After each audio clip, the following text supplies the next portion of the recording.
நிறைய தோல்வி படங்கள் கொடுத்து டயர்டாக இருந்த கமல்ஹாசன், அதாவது நல்ல படங்கள் தான் பண்ணுறாரு, ஆனால் ஏகப்பட்ட பிரச்சனைனால எந்த படமும் ஃபினான்ஷியலி அவரை ஹெல்ப் பண்ணல. அந்த டைமில் வந்தவர் தான் லோகேஷ்.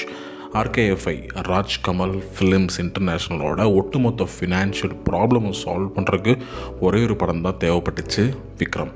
ஆனால் அதுக்கப்புறம் திரும்பவும் விக்ரம் மாதிரியே ஆக்ஷன் ப்ளஸ் கமர்ஷியல் சர்க்கிள்குள்ளே கமல் ட்ராவல் பண்ண ஆரம்பித்தார். ஸ்டோரியில் கோட்டை விட்டார்.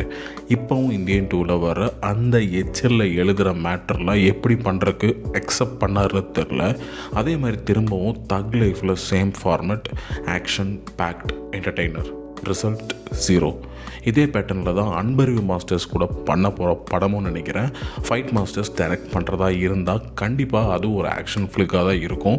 தக் லைஃப் மாதிரி படங்கள் கொடுத்து என்டர்டெயின் பண்ணுற கமலை விட பண பிரச்சனை வந்தாலும் நான் நல்ல படங்கள் தான் கொடுப்பேன்னு ஒரு கமல் இருந்தார்ல, அவர் தான் இப்போ தேவை தமிழ் சினிமாவுக்கு. அவர் மறுபடியும் வருவார்னு எதிர்பார்க்குறேன். நன்றி. லாக்டவுன் கதாஸ் ஒரு லைக் பண்ணி சப்ஸ்கிரைப் பண்ணி வச்சுக்கோங்க. More videos on the way.